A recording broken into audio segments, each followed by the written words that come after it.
Me muevo entonces. Vos no, pero tengo que ir al gimnasio. Eso sí.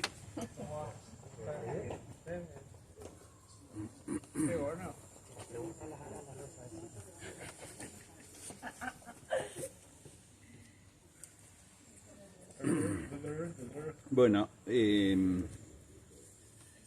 para empezar los temas de hoy conviene recordar algo que ya hemos dicho, y es que cuando se llega a la Primera Guerra Mundial, hay un sistema imperante y triunfante durante todo el siglo XIX, que es el sistema liberal. El sistema liberal, el triunfo, el primer triunfo, yo no sé si ustedes se acuerdan, creo que lo comenté en la clase pasada, a Fukuyama, que escribió ese artículo. Sí lo mencionó, pero por ahí no saben quién es. Lo mencionaste porque quizás muy Claro, fin de la historia. claro, es un intelectual de origen japonés, pero que vive en los Estados Unidos, creo que todavía vive, y que escribió un artículo, después un libro, que se llamaba El fin de la historia y el último hombre. El planteo de Fukuyama era más o menos este. Si ustedes se acuerdan, cuando vimos lo que era la Belle Époque, un optimismo muy exagerado, muy enorme optimismo sobre el futuro de la humanidad y el estadio que había alcanzado la humanidad hacia fines del siglo XIX, hacia fines del siglo XX. Eso es lo que escribía Fukuyama. Que como la democracia, el sufragio universal, los derechos humanos se habían extendido tanto por todo el mundo que parecía que se había llegado a una situación insuperable. Por eso el fin de la historia. Estamos llegando al fin de la historia porque hemos llegado a un momento insuperable. Bueno, algo muy parecido pasó también a fines del siglo XIX y principios del siglo XX. Se pensaba que por el desarrollo tecnológico, los derechos, el feminismo, el sufragio universal, etcétera, etcétera, y el triunfo del liberalismo, la paz relativa que había en el mundo, yo les decía a ustedes, recuerden, no había guerras en Europa, salvo la guerra ruso-turca que estaba ahí, o los Balcanes, pero en general había paz, sobre todo en el occidente. Parecía que se había llegado a un estadio inmejorable. Entonces, ¿gracias a qué? Y bueno, gracias al triunfo liberal, porque eso venía de la mano del liberalismo. Como habían triunfado las ideas liberales, entonces la humanidad había llegado a ese estadio perfecto, ¿no es cierto?, de felicidad. Los países que siguieran determinados criterios, sobre todo que impusieran el liberalismo, iban a ser países que iban a progresar, iban a ser países que iban a alcanzar un nivel de felicidad, y esto gracias a las ideas liberales. Y dentro de las ideas liberales, por supuesto, el positivismo, la idea de que es el hombre el que logra ese estadio, gracias al desarrollo, ¿no? Se deja de lado, por supuesto, toda idea de Dios y de intervención de Dios en la historia. Y acuérdense lo que decíamos del Titanic, ¿no? Ni Dios podrá hundirlo, ni Dios podrá hundirlo. El desarrollo humano, tecnológico, ha sido tan grande, tan importante, ya lo hablamos en la clase pasada, que todo gracias al hombre y al sistema liberal. Pero cuando llega la Primera Guerra Mundial, sucede que, bueno, sí, ese estadio de felicidad que nos prometió el liberalismo terminó en la peor catástrofe que ha existido en la historia, que es en ese entonces se hablaba de la Gran Guerra, la Primera Guerra Mundial. Después se empezó a hablar de primera cuando vino la segunda, la Gran Guerra. Una calamidad como no se había visto nunca en la historia de la humanidad. Y entonces comienzan a surgir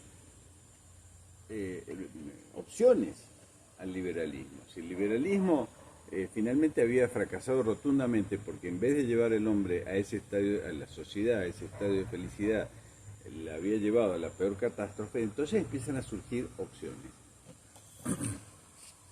¿Cuáles opciones? Decíamos, el marxismo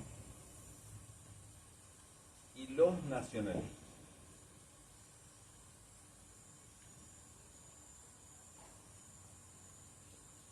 decimos el marxismo y los nacionalismos, lo decimos a propósito. El marxismo, fundamentalmente, con la Revolución Rusa. Los nacionalismos, bueno, los nacionalismos de los cuales ya vamos a hablar. Digo, lo decimos a propósito, el nacionalismo, perdón, el marxismo, los nacionalismos, porque hay una diferencia importantísima, que también lo expresamos en la primera reunión, y es que el marxismo es una ideología. ¿Qué significa esto? Que nace de la cabeza de un pensador. Hay un hombre que escribe. Si nosotros queremos saber cuál es lo básico, lo esencial, lo fundamental del marxismo, pues tenemos que ir a Marx. Después están todas las derivaciones, pero ahí está, el marxismo está ahí, en Marx, en el Capital, en el Manifiesto Comunista, ahí está el marxismo. No es el caso de los nacionalismos, y lo decimos en plural a propósito, porque los nacionalismos son diferentes, son reacciones diferentes según cada país. No hay un pensador. Por supuesto hay pensadores que de alguna manera le dieron una cierta forma. Hay ciertas características generales, si no, no podríamos hablar de los nacionalismos. Pero hay que hacer esta distinción, ¿no es cierto?, entre lo que es esta ideología, el marxismo, que es una ideología que es sostenida por Carlos Marx en determinados libros, y los nacionalismos, que van a ser muy distintos según el país donde nazcan, y que nacen como una reacción a una situación determinada. Dicho esto, vamos a ver del marxismo, empezaremos hoy con la Revolución Rusa, y de los nacionalismos vamos a ver los principales, los que triunfaron. Aclaro que tanto marxismo como nacionalismos surgieron en todos los países del mundo. No es que solamente en Italia, en Alemania. No, en los Estados Unidos, en Gran Bretaña, en Brasil, en la Argentina, en Japón, en Rumania, en todos los países. Tanto el nacionalismo como el marxismo. Así como el liberalismo había triunfado prácticamente en todo el mundo. Bien, entonces empezaremos ahora, por lo menos dando un esbozo de lo que es la Revolución Rusa. No quiero hacerme propaganda, pero por si a alguien le interesa profundizar un poquito más, ahí en YouTube están unas charlas que di en San Rafael, bueno, y acá en Mendoza también, sobre el tema de la Revolución Rusa. Y por supuesto me explayo mucho más de lo que lo voy a hacer acá, porque acá no tenemos tiempo ni ganas de explayarnos tanto. Sí, pero no vamos a terminar ni en el 2028. Nosotros sí, pero nosotros no nos podemos explayar. No lo puedo explayar. ¿En YouTube está Marcelo? ¿La buscamos? Sí. En la que nos diste el otro día. Sí. No, No, es un blog. No, hay dos. Una que me grabaron del IBE, en los cursos de cultura católica en San Rafael. Ahí está mejor. Sí. Y después, bueno, también me grabaron acá los chicos de AVE, cuando, bueno, que di de hace muchos años, cuando fue más o menos la época del centenario.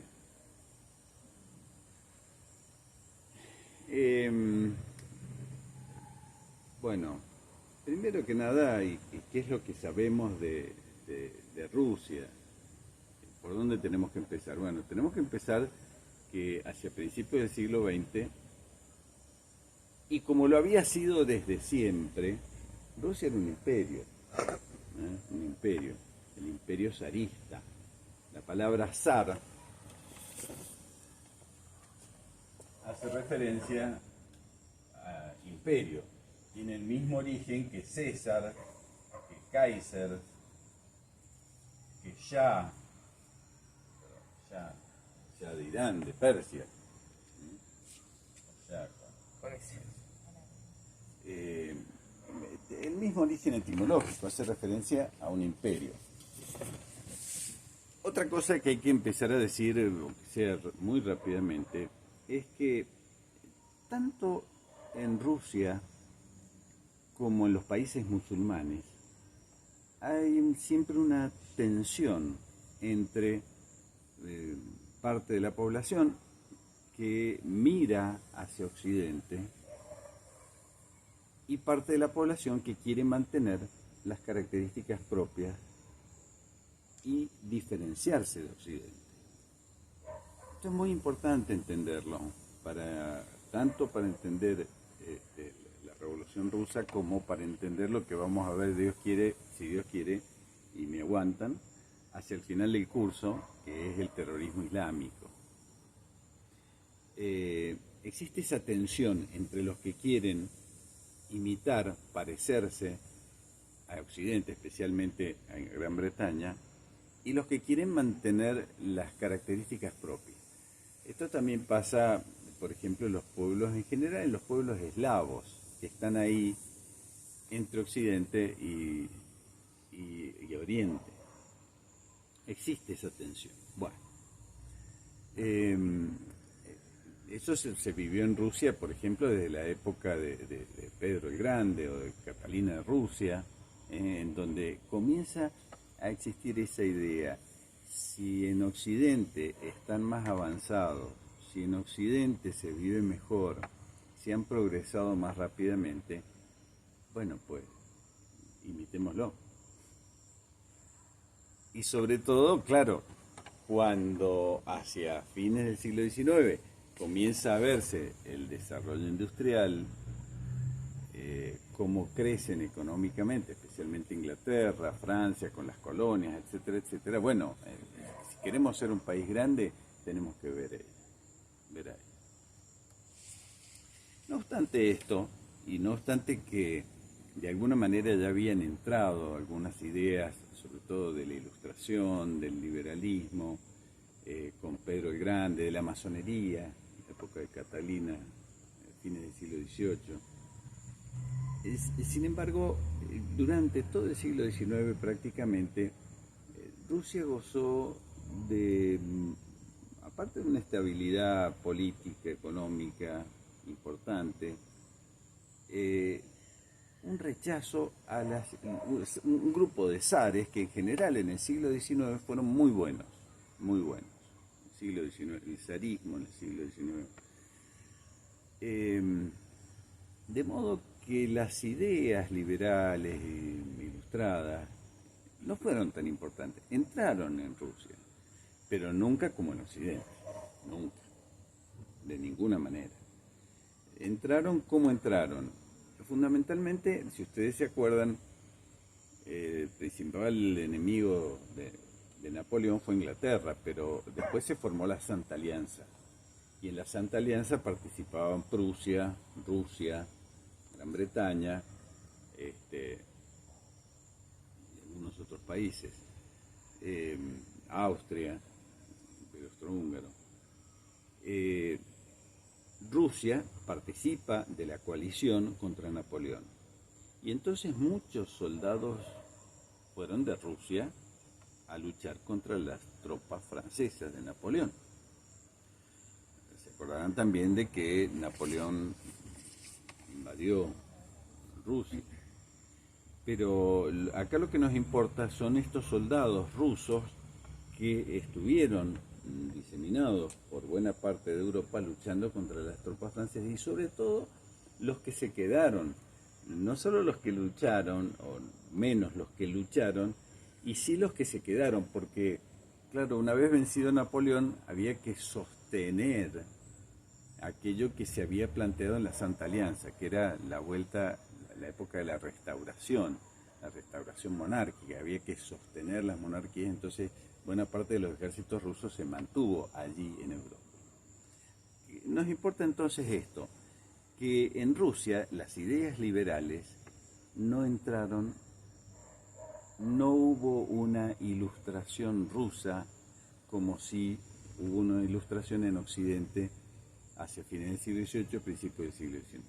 ¿Entraron algunas ideas? Sí, pero no fueron importantes políticamente.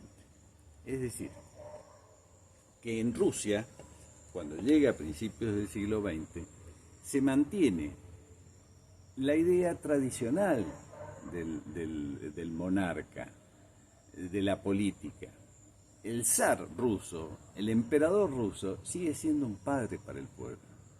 Lo que no había pasado en Occidente, en donde había surgido las monarquías constitucionales, el monarca sometido al poder legislativo, al Congreso, a la voluntad popular, a la soberanía popular. Eso no existe en Rusia. La idea que prevalece todavía y es muy fuerte es la idea del zar que es un padre. Es decir, que en Rusia se mantuvo el zarismo de la cristiandad, de la época medieval, si quieren ustedes, en donde estaba el zar que era un padre para la población. La palabra del zar era palabra santa, la imagen del zar era la imagen de Dios en la tierra. Esa devoción, que ojo, todavía existe hoy en Rusia. Saben ustedes, se dice que Putin es un zar disfrazado, pero es un zar. Para los rusos esa es la mejor forma de gobierno y no la van a cambiar, no la van a cambiar. En Rusia no va a entrar, por lo menos de aquí a mucho tiempo, esa concepción del gobernante como un administrador, la concepción liberal de la política. No va a entrar un monarca constitucional. ¿Por qué los rusos siguen votando como han votado hasta hace pocos días a Putin en un 85%? Porque están acostumbrados y esa es su forma de entender la política y eso es lo que les anda bien para ellos y ellos están conformes. No son ideólogos como los Estados Unidos y como Occidente, en donde hay una sola forma de entender la política, que es la democracia anglosajona, y que hay que someterse a eso, si no, no vas a ser feliz. No, para ellos son felices, por eso lo siguen votando a Putin. Y para ellos es la mejor forma. Ejemplo, bueno, me adelanto, pero lo nombro nada más. Esa obsesión ideológica de Occidente en pretender meter en todos los pueblos la democracia anglosajona llevó al el desastre que produjo la primavera árabe, causa de muchos problemas que todavía hay, de Obama, cuando pretendió meter a los pueblos musulmanes la democracia anglosajona, a la fuerza. Desastre. Bueno. Entonces, en Rusia existía todavía a principios del siglo XX. Es más, muy a contrapelo a las ideas liberales, por ejemplo, que en ese momento existían todavía en Occidente. En 1860, el zar Alejandro II va a dar libertad a los siervos por una real disposición, y el emperador decide liberar a los siervos. Algo importantísimo, porque, claro, se pensaba que todas estas ideas tenían que venir de la mano del liberalismo. Y no, en el más sentido tradicionalismo político de los zares, se va a dar libertad a los siervos. Los siervos van a poder comprar propiedades, adquirir propiedades, acordar con sus amos, con sus patrones. 40 millones de siervos fueron liberados hacia 1860. 40 millones. Cosa importantísima, porque esto va a provocar, ¿qué es lo que va a provocar? Ya desde ese momento, 1860. Y cierto descontento. ¿De parte de quiénes? De los patrones, obviamente, que tenían a los siervos no esclavos, pero casi. Y ahora pasaban a liberarse y ahora podían comprar sus propiedades. Y esta política se va a mantener y va a renacer, sobre todo durante el último zar, Nicolás II. Ahí tenía un ministro, una figura muy interesante, que es la del ministro Stolypin, que va a continuar esa obra de liberación de los siervos, pero sin introducir las ideas del liberalismo. Cosa que, insisto, molestó mucho a quienes se veían afectados, quienes sobre todo, y los patrones, que querían la gran propiedad. En cambio, tanto Alejandro II como Stolypin quieren enaltecer, quieren favorecer la pequeña propiedad. Una idea muy cristiana, muy medieval. Bueno, Rusia también en el siglo XIX mantuvo, ya lo adelantamos, una guerra con Turquía. El imperio turco, ese imperio que estaba en decadencia y que los zares rusos van a intentar apoderarse de territorios que iban quedando liberados porque el imperio turco no podía mantenerlos, sobre todo en el sudeste de Europa, en la zona de los Balcanes. Le interesaba a los rusos porque eso le permitía tener puertos. Ahí vino, por ejemplo, la guerra de Crimea, porque Crimea les permitía tener puertos hacia el Océano Índico y después por el Canal de Suez hacia el Mediterráneo, casi una necesidad para los rusos. Puertos de aguas calientes, donde podían tener puertos, justamente, y no los que tenían en el Báltico, que en el Mar del Norte. Es decir que, bueno, estas guerras de ruso-turcas en general no fueron grandes éxitos para Rusia. Sobre todo porque Francia, Gran Bretaña no querían que Rusia siguiera tomando estos territorios, y tampoco el Imperio Austrohúngaro. Acá comienza esta especie de confrontación entre los países que quieren, sobre todo son el Imperio Austrohúngaro y el Imperio Ruso, que quieren apoderarse de esos territorios que están quedando liberados por parte del Imperio Turco. Siguen los años, comienza a principios del siglo XX y Rusia va a meterse en una guerra lastimosamente, equivocadamente, con el Japón, allá del otro lado, en el Pacífico. ¿Por qué? Por lo que hoy es más o menos la zona de Corea, por Arthur. Una guerra que, claro, parecía algo muy fácil para Rusia. Japón no era lo que es hoy Japón. Japón era una potencia de segundo orden. Y Rusia, sin embargo, en 1905 se mete en la guerra con los japoneses, pensando que iba a ser algo fácil, pero claro, piensen ustedes que si bien existía el ferrocarril, el transiberiano, pero todavía en muchas zonas no estaba completa, no estaba totalmente unido. Entonces, buena parte de las armas, del material, de los hombres, llegaban hasta cierto punto de camino y tenía que hacerlo con trineo. Imagínense lo que eso significaba: armas, municiones, balas, etcétera. Lo cual, ¿a qué llevó? Llevó a que Rusia perdiera la guerra con el Japón. Perdió la guerra con el Japón. Lo cual fue una vergüenza casi internacional, a pesar de las advertencias que muchos le habían hecho al zar de que no tenía que meterse con el Japón, que son más de 6.000 kilómetros por hielo. Bueno, la cuestión es que esa guerra con el Japón le produjo un gran descontento en Rusia. Ese descontento va a llevar a que en Rusia comiencen una serie de revueltas. ¿Eso que principio de 1905. Una serie de revueltas aprovechadas por los enemigos del zarismo. Los enemigos del zar aprovechan digamos, la vergüenza que había sido el perder con una potencia de segundo orden, como era Japón, y entonces empiezan a reclamar tanto los burgueses liberales como los socialistas.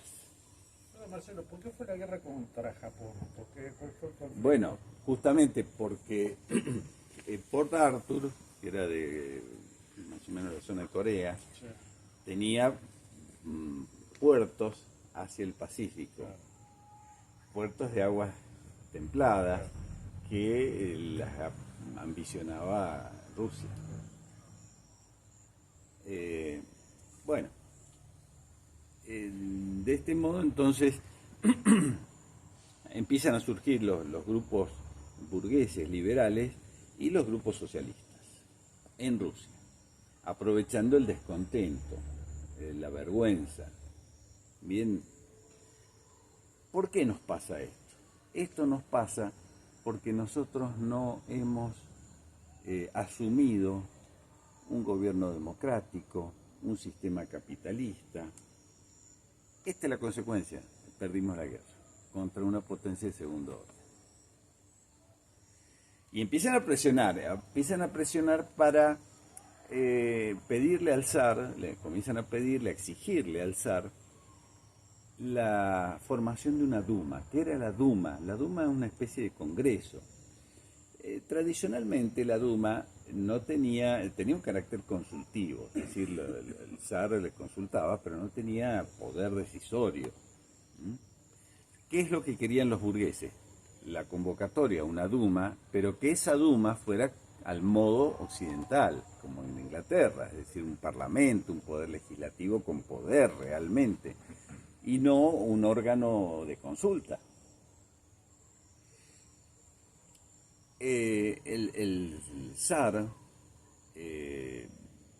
ante las revueltas, estaba preocupado por otra cosa. Ya la explico.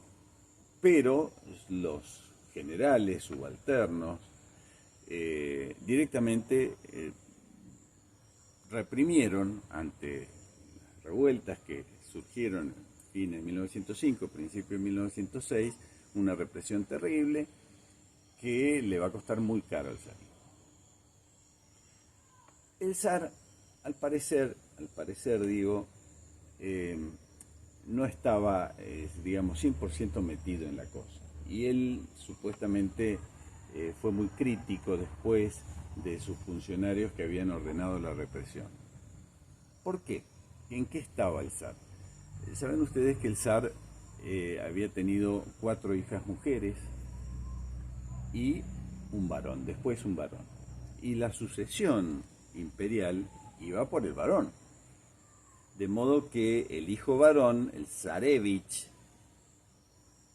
la esposa era la zarina, el hijo el zarevich, heredero al trono imperial ruso, había nacido justo para esos días.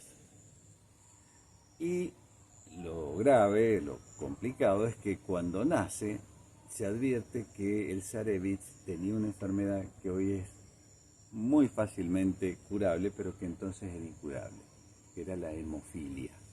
La hemofilia es la no coagulación. Ante cualquier lastimadura se desangraba, o si tenía un moretón, muy difícilmente podía curarse y podía llegar a costarle la vida. Es decir, que las posibilidades de vida del zarevich eran muy escasas. Se temía por su vida. Y era, digamos, toda la esperanza y todo el entusiasmo que había puesto el zar y la zarina en el zarevich se venían abajo. Para esos días aparece la figura que ustedes habrán escuchado de Rasputín.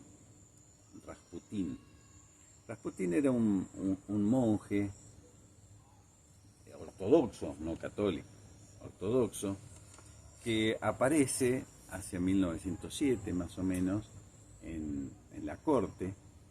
Viene de Siberia, era un caminante. ¿Cómo lo presenta en general la bibliografía liberal? Lo presenta como un borracho, mujeriego, loco, todos los peores adjetivos que ustedes se les pueden imaginar. Eso es la figura de Rasputín. Yo, francamente, siguiendo a Falconelli, no emiten demasiados juicios sobre la figura de Rasputín, pero lo que sí resulta importante es que este Rasputín, más allá de si era mujeriego o no, problema de la Iglesia Ortodoxa, lo que sí es cierto es que este hombre parece que tenía, o por lo menos tenía fama de tener poderes curativos, a tal punto que cuando este señor estaba con el zarevich, parecía que el zarevich se mejoraba. Y cuando lo echaban o querían alejarlo, empeoraba. Cosa magnífica. No sé si es cierto o no es cierto, si tenía poderes curativos o no, pero lo cierto es que la corte imperial, el zar y la zarina, sobre todo la zarina, comienzan a tenerlo un afecto y no quieren que se vaya de la corte, porque es el que está salvando a Zarevich. Bien, la rebelión, más allá de que, insisto, el zar va a tomar medidas contra la represión, que fue una represión muy dura, innecesaria, etcétera, etcétera, pero el zar tenía las ideas bien claras y no va a conceder lo que pedían los revolucionarios, que era básicamente la formación de una Duma, es decir, un parlamento al modo de Occidente, porque él se daba cuenta que detrás estaba lo ideológico. No les concedió que se reuniera la Duma, pero no les dio más poderes de que lo que tenía tradicionalmente, que era un órgano consultivo, no deliberativo, no un poder del Estado, no hay división de poderes. Bien. Por otro lado, los que fueron tomando también importancia eran los soviets, después de la guerra con Japón, 1906. De 1906 en adelante empiezan a tener importancia los soviets. ¿Quiénes eran los soviets? Los soviets eran especie de grupos barriales. Hoy podríamos decir algo más o menos parecido a lo que son las unión vecinal, que muchas veces estaban en manos de un maestro, de un jefe de policía, eran los que los acaudillaban, pero que, sobre todo a partir de la guerra con Japón, estos soviets empiezan a ser ganados por los socialistas. Entonces tenemos, por un lado, los burgueses liberales que quieren la formación de una Duma con poder legislativo, y por otro lado tenemos los soviets que cada vez van teniendo más poder y están más infiltrados por los grupos socialistas marxistas, burgueses y marxistas, o liberales y marxistas. No obstante ello, insisto, el zar sigue firme en su postura, no tiene mucho problema para dominar la situación. Stolypin va a seguir con las reformas propietarios, de los siervos, de la pequeña propiedad, etc. Y esto lleva a ¿qué? Lleva a que lo asesinen a Stolypin, un revolucionario, porque claro, Stolypin le quita el verso a los socialistas, a los revolucionarios socialistas. Más o menos, o algo más o menos parecido a lo que pasó acá con Perón. Perón le roba los gremios al socialismo y las conquistas sociales. Bueno, algo parecido. ¿Y cómo terminó Stolypin? Al modo ruso, con un tiro en la cabeza. En un recital parecido, no de rock, como fue el caso ahora la semana pasada, pero sí de música y de baile clásico, le pegan un tiro. Siguen más o menos normal la situación hasta que llega la Primera Guerra Mundial. Recordarán ustedes que comentábamos la reunión anterior que Rusia va a entrar en el lugar equivocado, porque por sus intereses, por su historia, por su forma de entender la política, etcétera, etcétera, hubiera sido mucho más lógico que hubiera entrado del lado de los imperios centrales, junto con Alemania y el imperio austrohúngaro, y no con Francia e Inglaterra. Pero era tan fuerte ese grupo, esa tensión que yo les decía recién entre el occidentalismo, los que querían la occidentalización, y que concretamente el ejército lo engañaron al zar, dijeron que habían llevado las tropas del imperio alemán a la frontera, y él ordena la movilización general, y bueno, finalmente termina entrando en la guerra. La guerra va a ser fatal para Rusia, porque ciertamente no es lo que aparece en muchos libros de que Rusia no tenía ejército o no tenía poder. Como verán, la historia se repite. Hoy Putin no tiene ejército, no está triunfando en la guerra, cosa que es absolutamente ridícula. No, el imperio ruso tenía un buen ejército, pero claro, no estaba a la altura de Alemania. No estaba a la altura de Alemania, sobre todo en el desarrollo tecnológico. Tampoco es cierto que Rusia estuviera, porque ¿qué es lo que plantea generalmente los historiadores liberales y también los marxistas, la historia marxista? Rusia era pobre, estaba en la Edad Media. No era así, no era así, de ninguna manera. Yo tengo algunos textos para leer, pero no quiero aburrirlos. Pero es claro que había un despegue de Rusia, un despegue económico muy importante. Y económico e industrial.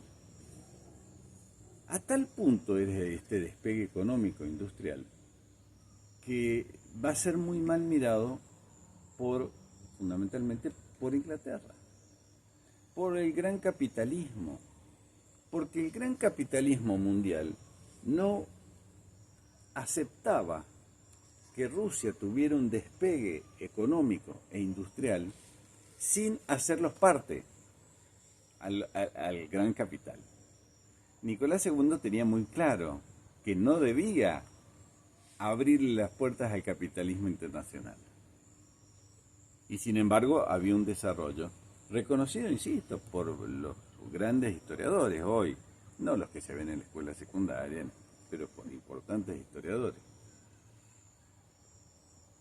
Entre ellos, por ejemplo, Paul Johnson, entre ellos Hélène Carrière-Dancos, que hablan del despegue económico de Rusia en la época previa a la Primera Guerra Mundial. Pero acá, ¿qué es lo que nos importa? Fíjense. Por un lado están quiénes son los enemigos del zar, cosa que ya nos va abriendo el panorama de que estaban interesados en la revolución. Los grandes propietarios que veían cómo habían perdido terreno por la liberación de los siervos. Eran enemigos del zar, ¿quiénes más? El gran capitalismo internacional, porque no le permitía la entrada del capital, del capitalismo y de los capitales internacionales para hacerse el gran negocio con Rusia. Era enemigo, por supuesto, Alemania, por la guerra. Van a ser enemigos también del zarismo porque está Rasputín. Rasputín, cuando empieza la guerra, le advierte al zar de que no entre en la guerra. Y entonces va a haber toda una campaña de desprestigio a la figura de Rasputín. Por eso era un borracho, bebedor, mujeriego, hasta que se acostaba con la zarina y con las hijas del zar. Todo eso se va a decir de Rasputín. Era un loco, etcétera, etcétera. Sin embargo, lo mantuvieron en la corte. Pero ya también hay una oposición al zar por el mantenimiento de esta figura dentro de la corte zarista. Y porque tenía había comenzado a tener mucha influencia porque estaba en contra de la participación de la guerra. ¿Qué otros enemigos tenía el zar?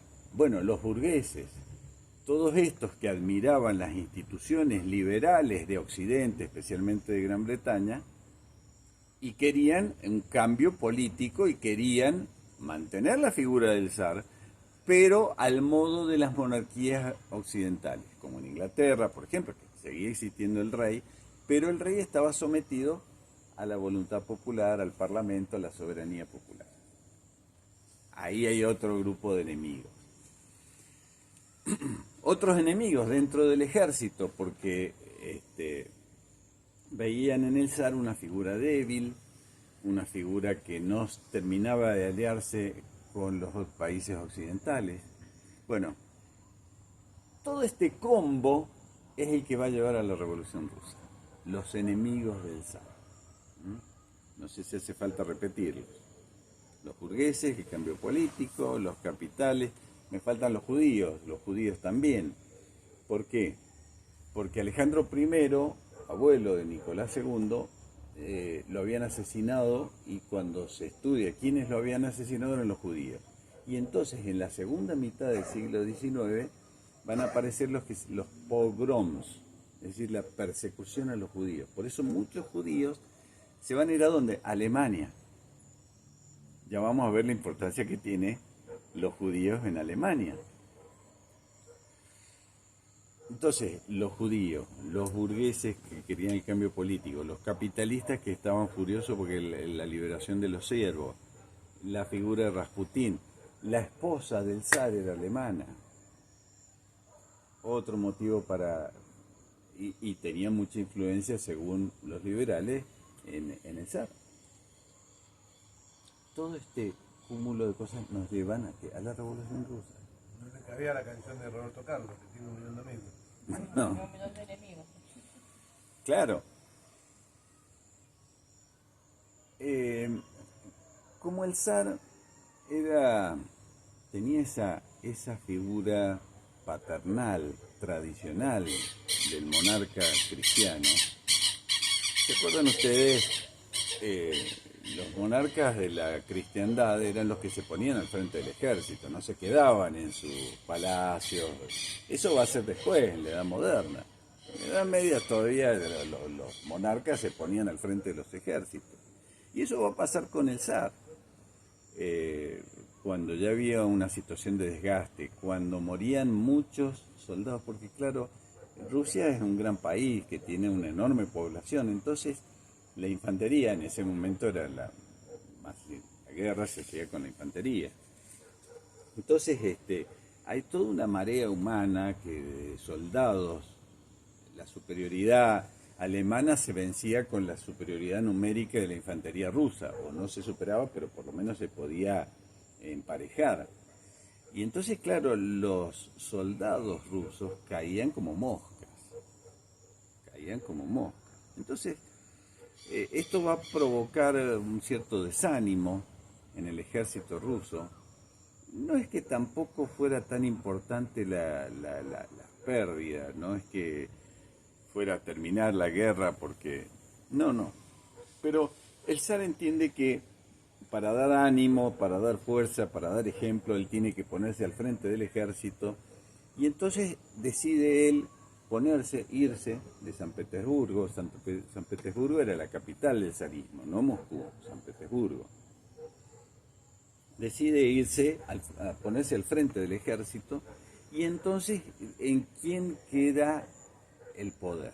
Queda en la zarina, estamos en una monarquía tradicional, la esposa del zar. Pero la zarina era una mujer, insisto, no muy apta para el gobierno, sobre todo en un momento muy especial, que tiene su hijo muy enfermo y que en cualquier momento se muere. ¿Quién es el que está influyendo? Rasputín. Y Rasputín no está de acuerdo con la guerra. En ese momento, cuando el zar no está, cuando está la zarina en el mando del imperio y Rasputín influyendo mucho, es que se produce el asesinato de Rasputín. Lo matan a Rasputín. ¿Quiénes lo matan? Un sobrino del zar y otro noble. Son dos nobles los que lo matan. No lo matan ni los revolucionarios marxistas, ni... No, de la misma corte lo matan. ¿Por qué? Porque no quieren que Rasputín lleve a la salida de Rusia en la guerra, la Primera Guerra Mundial. Paralelo a esto, muere Rasputín. Hay una película que es buena para verla. Por supuesto, es del lado occidental, del lado de los Estados Unidos, de Inglaterra, que se llama Nicolás y Alejandra. Hace una buena ambientación. Bien, entonces el zar no está, lo matan a Rasputín, y ese momento es aprovechado de confusión. ¿Para qué? Para ir a plantearle al zar, que estaba al frente del ejército, que es la Duma, que existía, aunque no tenía poder, pero sí existía, la Duma le pide que abdique en su hijo. Entonces va a una comisión de la Duma a hablar con el zar para pedirle la abdicación. La abdicación es la renuncia, ¿no? Sé que no se dice renuncia del rey o del emperador, se dice abdicación. El zar hace algunas consultas sobre los jefes del ejército, si lo van a apoyar o no, y en general los jefes del ejército le dicen que no, que abdique, por una cuestión de paz, por una cuestión... Era tan complicada la situación, tenía tantos enemigos, le piden que abdique. El zar no quiere abdicar en su hijo, porque como su hijo está enfermo, eso significaría un futuro negro, porque en cualquier momento podía morir. Y entonces dice, no, yo no abdico, pero no abdico en mi hijo. Renuncio, ustedes verán. ¿Qué año fue eso? 1917, febrero de 1917. Y entonces le dicen, bueno, abdique entonces en su hermano, el príncipe Miguel. El príncipe Miguel acepta al principio, pero después termina rechazando. Esto es la revolución de febrero. Es una revolución burguesa, liberal. La revolución rusa tiene dos grandes momentos, febrero y octubre. Esta es la de febrero. ¿Qué es lo que se busca? Lo que se busca es no la destitución del zar, del zarismo. Se quería que se pretendía de que el zarevich asumiera, por supuesto, con una regencia, con un regente, mientras lograba la mayoría de edad. Es decir, no es una revolución de tipo republicana que quiera, sino que lo que se pretende es mantener la idea del zar, monarca, pero al modo occidental, como el rey de Inglaterra, como los reyes, un rey que reina pero no gobierna, un rey sin poder, un rey sometido a la voluntad popular, un rey sometido a la Duma, que dicen ser los representantes del pueblo. Es decir, es una revolución burguesa. Esta es la revolución que derroca el zar. El zar no es derrocado por la revolución comunista, ojo. Está claro eso. El rey es la revolución rusa de febrero, el zar es derrocado por los burgueses liberales. Como el zar no abdica, pero no queda claro quién se va a hacer cargo del poder, cuando llegan las noticias de esto a San Petersburgo, la Duma decide formar un gobierno provisorio. Y para eso había distintos grupos en la Duma, estaban en la Duma y en el ambiente político. Había dos grupos, o tres grupos, que eran por un lado estaban los burgueses liberales, también conocidos como mencheviques, y el otro grupo importante eran los bolcheviques. ¿qué diferencia hay entre los mencheviques y los bolcheviques? Son todos revolucionarios, pero el término bolchevique hace referencia a la mayoría. Se supone que era el grupo de los bolcheviques la mayoría. Sin embargo, no era la mayoría, eran los que más gritaban. Si alguno de ustedes ha estado en las asambleas universitarias, sabe de qué se trata. Dicen ser la mayoría, pero en realidad son 4 o 5, pero por las técnicas que utilizan, porque gritan más fuerte, porque son los que están en las asambleas hasta las 3 de la mañana, son los que deciden. Y deciden en el nombre de la mayoría. Bueno, así pasaba con los bolcheviques. No eran la mayoría, eran de tendencia socialista, marxista, no eran la mayoría, pero eran los que más gritaban. No obstante, esta revolución era una revolución burguesa, liberal. Los mencheviques eran la minoría, eran revolucionarios, querían también un gobierno republicano, pero eran la minoría. Y después por el otro lado estaban ya los liberales constitucionales, que son los que querían las reformas al modo de las monarquías occidentales. Eso dentro de la Duma. Del ambiente político en general de San Petersburgo. Bien, esto es, bueno, la revolución entonces de febrero. Asume, la Duma nombra un gobierno provisional que nombra a un miembro de la corte, que era Lvov.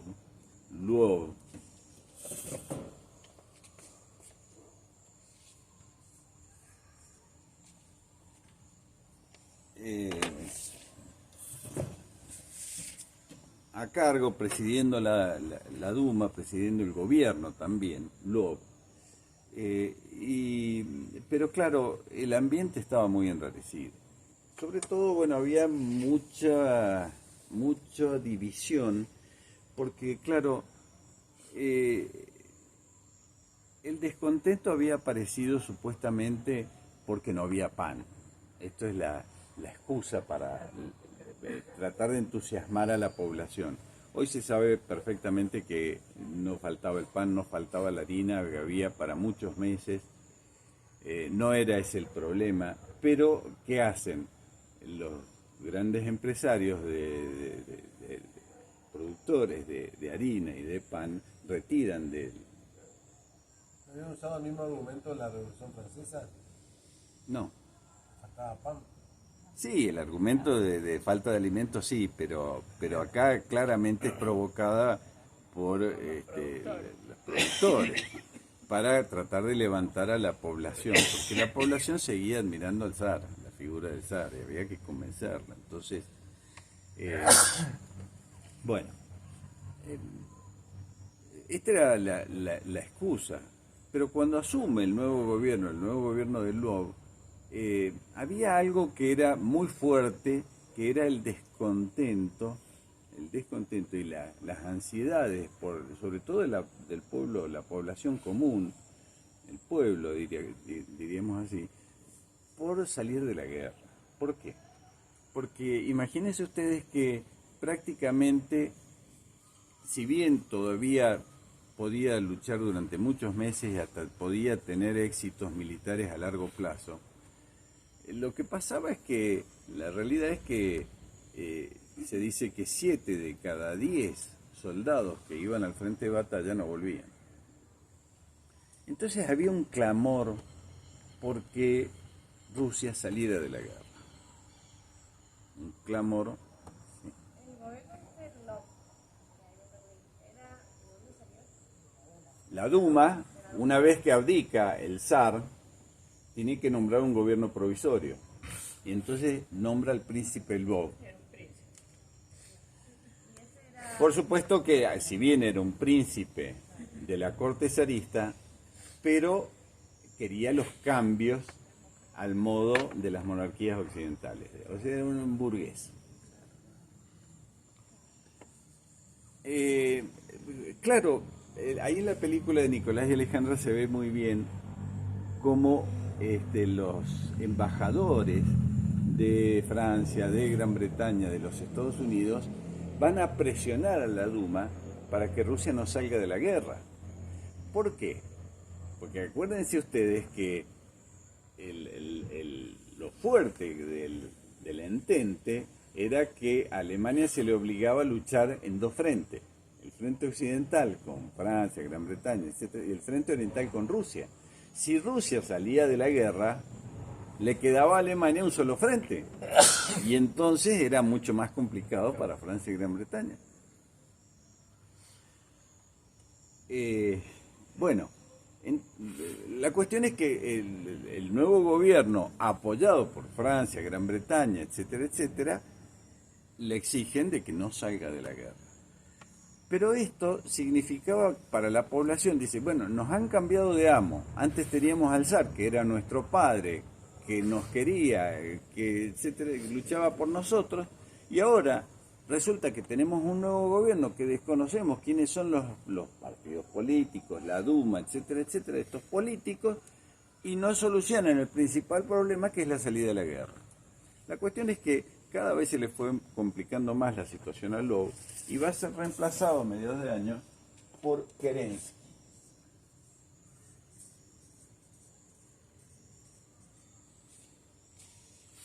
Kerensky no era de la nobleza, era un abogado digamos, socialdemócrata, no era marxista, era también burgués en cuanto quería un gobierno de partidos políticos, de democracia, pero era socialista, no marxista. Un radical. Más o menos, un radical de izquierda, sí. Radical de izquierda, algo así. Bueno, asume Kerensky y menos.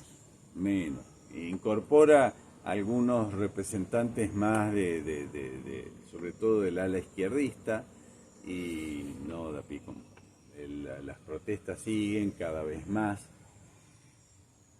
Cuando se había producido la Revolución de Febrero, vuelven a Rusia algunos personajes que habían sido claves en las revueltas de 1905 y que se habían tenido que ir de Rusia, expulsados por haber dirigido las revueltas de 1905. ¿Quiénes son esos? Lenin, que estaba en Suiza, Stalin, que estaba en Finlandia, y Trotsky, que estaba en los Estados Unidos. Pero las de 1905 eran por la guerra de Japón. La guerra con el Japón, después de la guerra con el Japón. Todos estos marxistas de origen judío, sobre todo, bueno, Trotsky,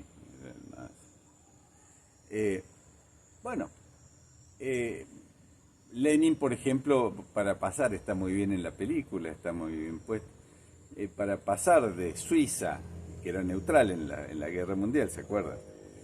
Para pasar a Rusia, tiene que pasar por territorio alemán, no le queda otra.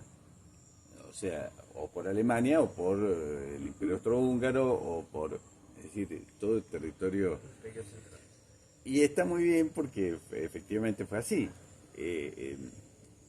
Lenin va a plantearle a las autoridades alemanas de que quiere pasar a Rusia para hacer la revolución. Entonces aparece en la película, lo está recibiendo un oficial del ejército alemán y le dice, bueno, pero a ver, si usted sabe que nosotros somos anticomunistas, ¿cómo lo vamos a dejar a usted? Le vamos a dar permiso para cualquier cosa. Y entonces Lenin le dice, bueno, pero es que mire, a Alemania le conviene que dejarme pasar, porque cuando yo esté en el poder en Rusia, lo primero que voy a hacer es firmar la paz. Y Rusia va a salir de la guerra, lo cual le conviene a Alemania, porque entonces va a poder destinar todos sus esfuerzos al frente occidental. Y entonces lo meten en un vagón de tren sellado y lo mandan a Rusia. Cuando llega en abril de 1917 a Rusia y va a dar las famosas tesis de abril. ¿Cuáles son las tesis de abril? Básicamente, la revolución recién comienza. La revolución es en el futuro, es lo que viene.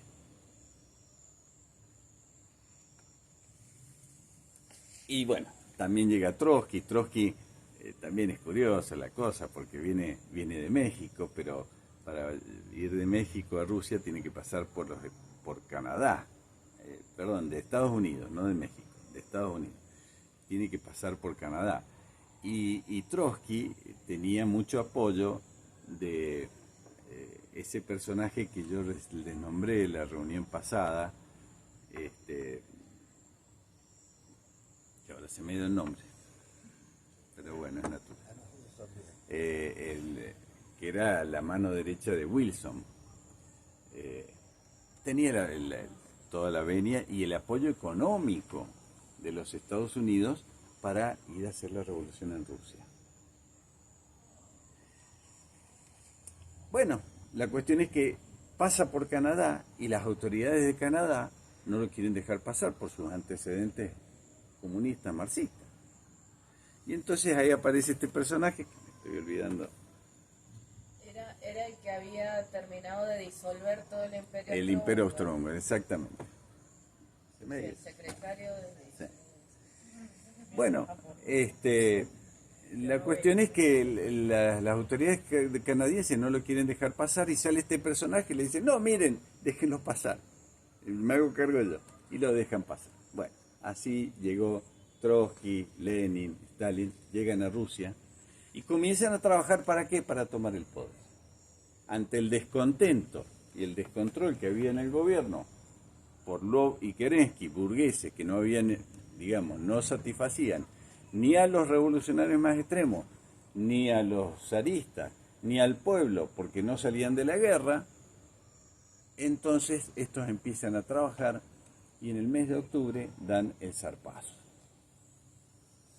Frente a la debilidad del gobierno, toman las fuentes de energía, los teléfonos, telégrafos, etcétera, etcétera, y hacen la revolución de octubre. Esta revolución, sí, la revolución marxista. O sea, hay una revolución burguesa en febrero que lo que busca es implantar un gobierno democrático de soberanía popular, digámoslo así, de tipo burgués, liberal, y otra revolución en octubre que es la revolución marxista.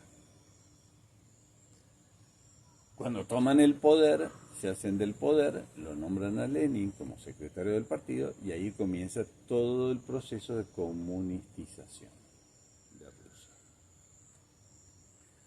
Rusia. ¿Cómo? 17, febrero y octubre del 17. ¿Las dos fueron armadas o no? No, la primera no, porque fue el pedido de abdicación, de renuncia del ¿Y la zar. de octubre? Sí, hubieron algunos enfrentamientos con algunos generales pocos que le fueron fieles al zar. La de octubre sí hubo más enfrentamientos porque, claro, muchos de los generales que habían sido consultados por el zar y que le negaron el apoyo al zar, ahora frente al avance del comunismo querían hacer marcha atrás y ahora querían la vuelta del zar. El zar había sido tomado preso, lo habían llevado de un lugar al otro, hasta que finalmente, cuando asume el gobierno comunista, lo mandan a Siberia, a Ekaterimburgo en Siberia, a él y a toda la familia imperial. Y bueno, ahí unos meses después es cuando se produce el asesinato de toda la familia imperial en Ekaterimburgo. Ahí fue en mayo, creo que fue del 18. Eso, ¿no? ¿Eh? Hay una película sobre eso. Sí, claro. Ahí sale en la misma película que yo les estoy Es la misma esa. nombrando, claro, Nicolás y Alejandra. Es una que es muy vieja, en blanco y negro. ¿Estás No, hablando no, de no, otra? no. Porque yo he visto una vieja en blanco y negro. No. Estuvo hace varios años, vos me recomendaste, me la pasaste. Claro, Nicolás y Alejandra se llama. También estaba en YouTube. No sé si todavía está. Bueno, ahí, o sea, el zar fue destituido por la Revolución de Febrero liberal, pero fue asesinado junto con la familia ya durante el gobierno comunista de Lenin. Bien, Lenin, claro, hizo salir a Rusia de la guerra antes de que terminara la guerra. Se firmó en marzo un tratado de paz en donde se rendían. El marxismo es internacionalista, de modo que el marxismo, la idea de país, de nación, son contrarios a eso, son globalistas. La única guerra válida es la guerra de la lucha de clases, la guerra de los oprimidos contra los opresores, no la guerra entre estados, porque el estado en definitiva, ¿qué es para el marxismo? La nación, ¿qué es? Es la propiedad privada en gran escala. Y entonces son enemigos de eso. Por eso el planteo no le interesa estar en la guerra, y menos aliado de los de los países occidentales. Entonces, directamente Lenin decide firmar el Tratado de Paz, en donde le da el triunfo a Alemania. Bien.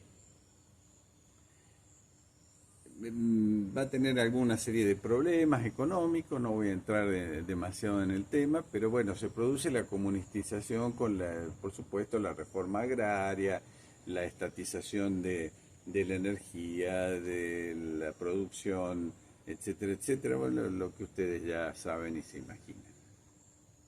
Él estuvo hasta 1823 en que muere, y ahí es cuando asume Stalin, que va a tener un largo gobierno de poco más de 30 años, va a gobernar Stalin, con las famosas purgas, sobre todo en la década de 1930. Con esto dejamos un poco de lado Rusia y nos vamos a meter un poco los nacionalismos. Una puntita antes que empieces con Sí. Entonces, eso de que vos recién mencionaste que a Trotsky lo financian desde Estados Unidos, ¿solamente Sí. a Trotsky o financian parte de ese grupo de Trotsky? Bueno, es que va por ahí. Los judíos de Estados Yankees son los que financian la masonería. Sí, no, y el gobierno. El El gobierno, gobierno, claro. Así que ellos mismos financiaron Entre Alemania a su futuro Sí, enemigo. sí. ¿Conoció a Marx o no? Sí, claro que sí. Marx escribe el Manifiesto Comunista en 1848 y El Capital en 1972. Lo publica. 1800, perdón. 1800. De modo que sí, claro, sí, en el marxismo. Lo que pasa es que, claro, también hay que tener en cuenta algo, y es que uno dice, pero ¿cómo? ¡Qué barbaridad! ¿Cómo el gobierno de los Estados Unidos va a, o los capitalistas van a apoyar una revolución de tipo marxista? A ver, no se conocía lo que era un gobierno marxista hasta después de la revolución. No había... Es más, aquí entre nosotros, en 1918, saben ustedes, se produce la reforma universitaria y muchos radicales van a ver con buenos ojos la revolución rusa. Los que estaban ahí, por eso Franja Morada, etcétera, etcétera. ¿Por qué? Porque se entendía que más que una revolución con una idea demasiado completa sobre un Estado totalitario, era la revolución contra los estados conservadores. Entonces acá se va a relacionar, el zar es un conservador, un tradicionalista, bueno, bienvenida sea la revolución que lo baje.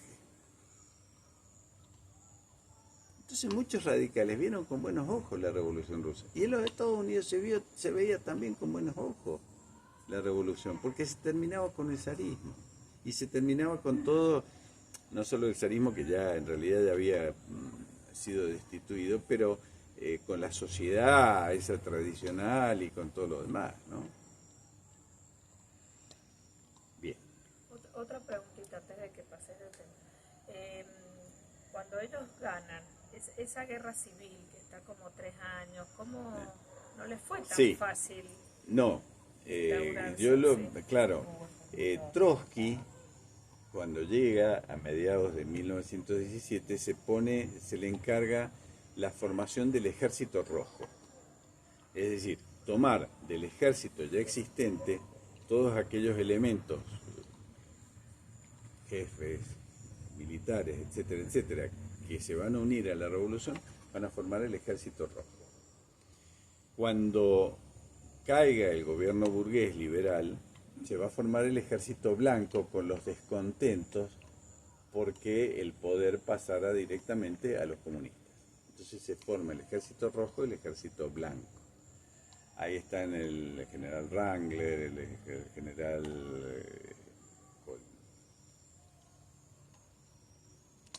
Kolnowski, y otros más.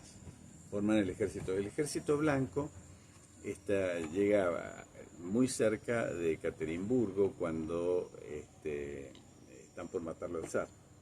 Es más, si ven la película, ahí sale la familia imperial que está reunida en una casa, qué sé yo, cuando los están por matar y escuchan los balazos entre el ejército rojo y el ejército blanco.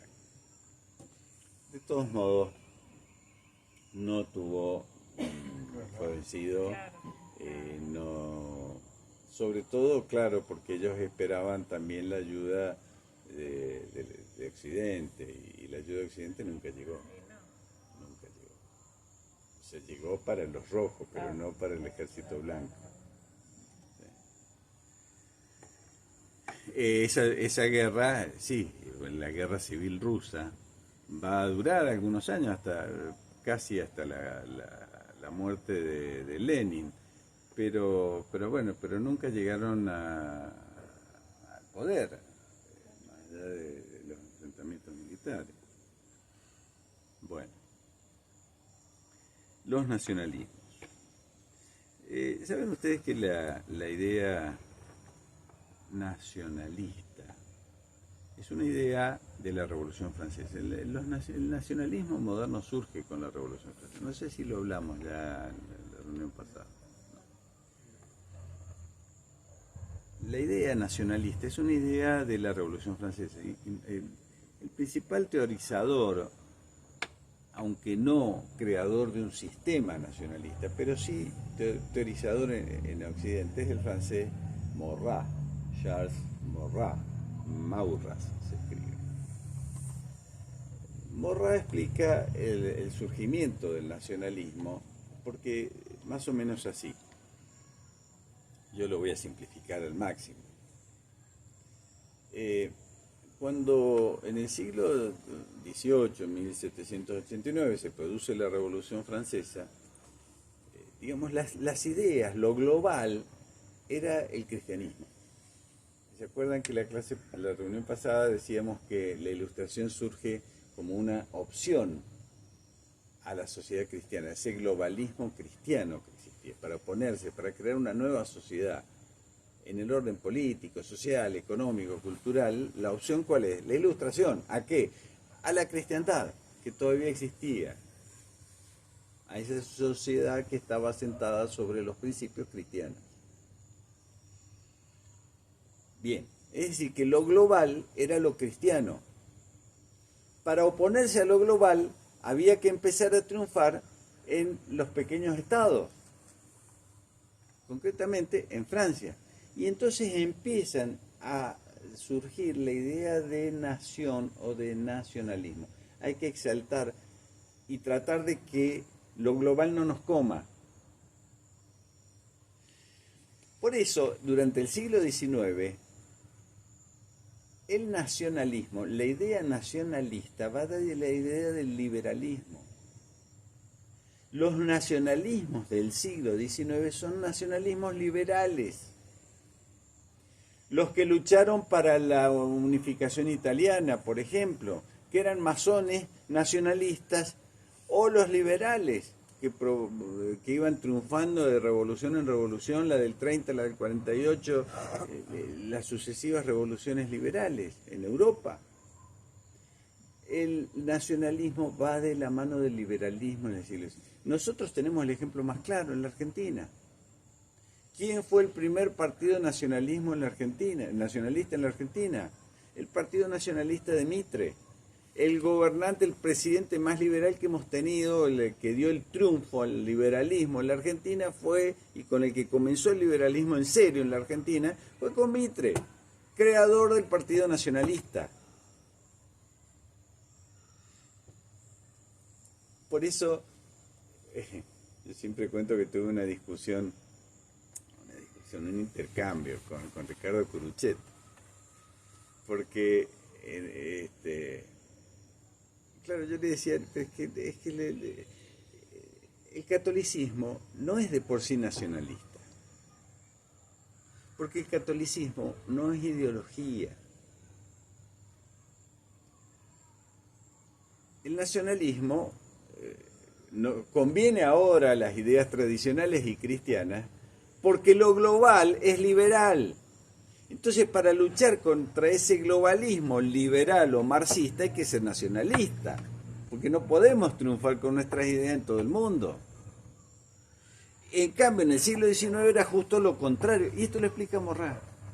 Dice, lo global era lo cristiano. Para oponerse a lo cristiano había que ser nacionalista, es decir, promover lo chico, la nación, frente a lo global. Pero una vez que triunfaron las ideas liberales a fines del siglo XIX, principios del siglo XX o durante la Primera Guerra Mundial, ahora había que el nacionalismo va a ser antiliberal, y por eso los nacionalismos del periodo entre guerras son antiliberales. ¿Se entiende?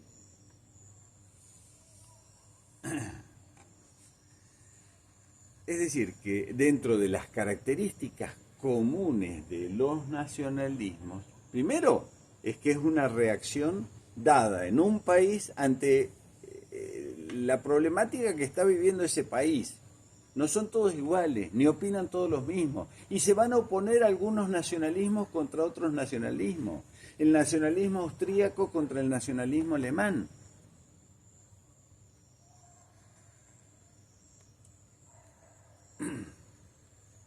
Dependen entonces de cada país. No es lo mismo el nacionalismo nazi que el nacionalismo de Hindenburg en Alemania, o el nacionalismo de Dollfuss en Austria, o el nacionalismo español con Franco, o el nacionalismo italiano con Mussolini, o el nacionalismo argentino. Son todos distintos, cada uno. ¿Por qué? Porque responden a una situación dada en un país determinado.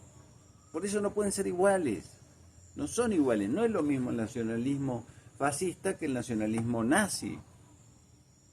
Eso hay que tenerlo también muy presente. Hoy se dice nazifascismo, como si fuera lo mismo. No es lo mismo, nada que ver. Y a ver, primero, ¿cuáles son las características comunes de los nacionalismos? Porque uno habla de nacionalismo y dice, no es una doctrina, no tiene un corpus de ideas políticas, sociales, económicas, etcétera. No, es una reacción, pero obviamente que hay algunas características comunes, si no, no podríamos hablar de nacionalismos e incorporarlas a todos. Discúlpame, ¿sí tiene algo de ideología? No, tiene algunas características comunes. Puede ser que algo, sí, hay una idea, hay un antiliberalismo, hay un antiparlamentarismo, pero es un anti, es una reacción contra. ¿Está claro?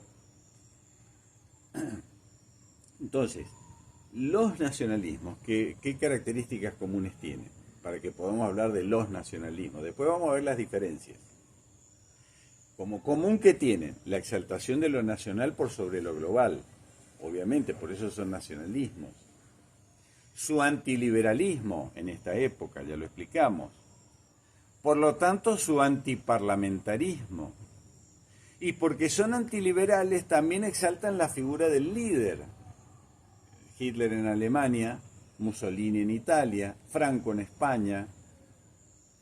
Se exalta la figura del líder sobre las instituciones. ¿Por qué?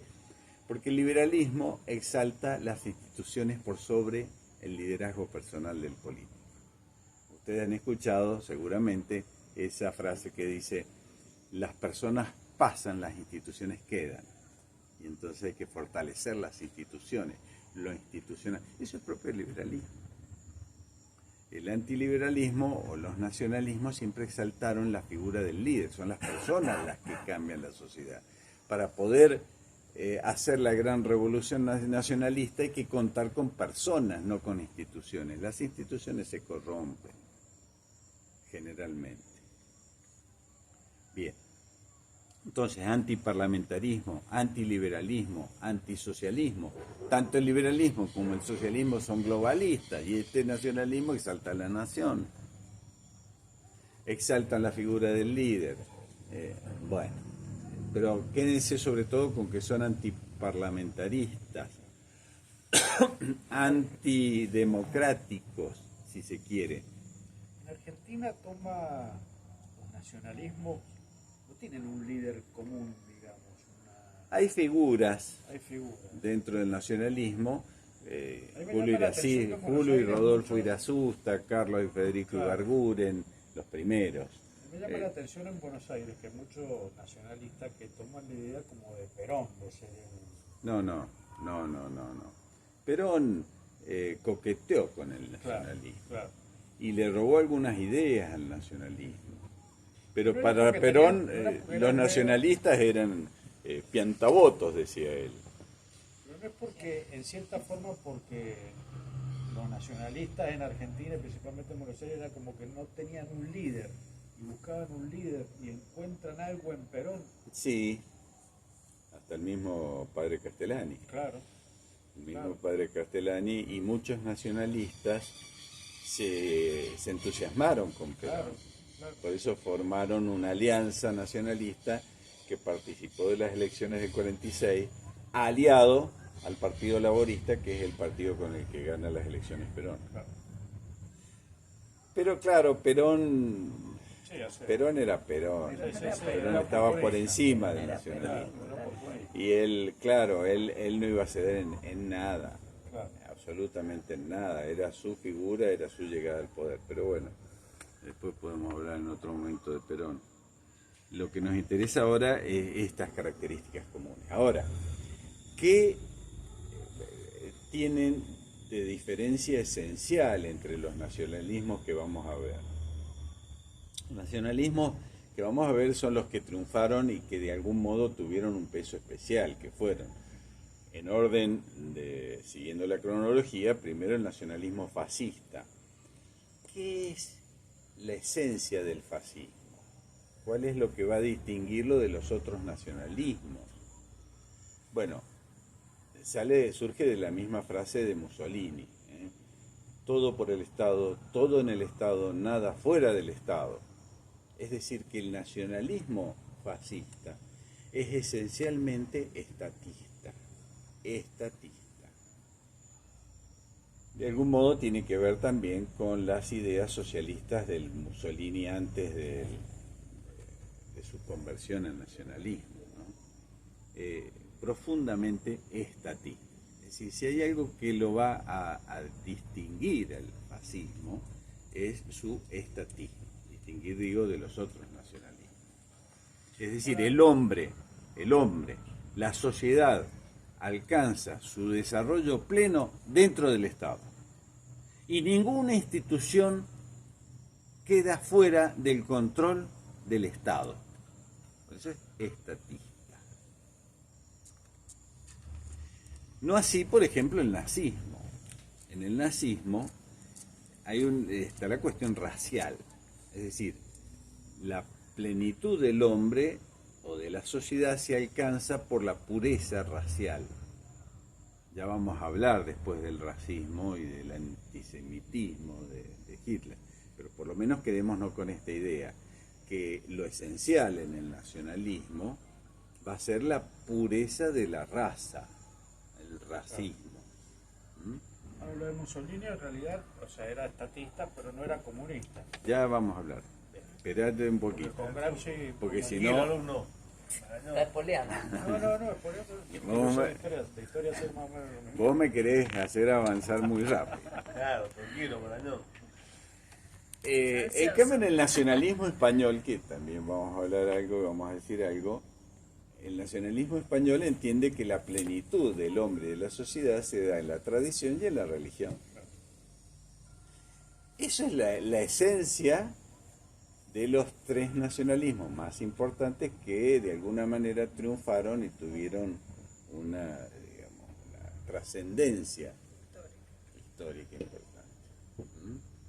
Después están los otros, porque insisto, Hubo muchos otros países en donde también triunfó el nacionalismo, el caso de Dollfuss, por ejemplo en Austria, el caso de Codreanu en Hungría, y en tantos países, o de Salazar en Portugal, que también fueron nacionalistas, pero no tuvieron la trascendencia de estos tres.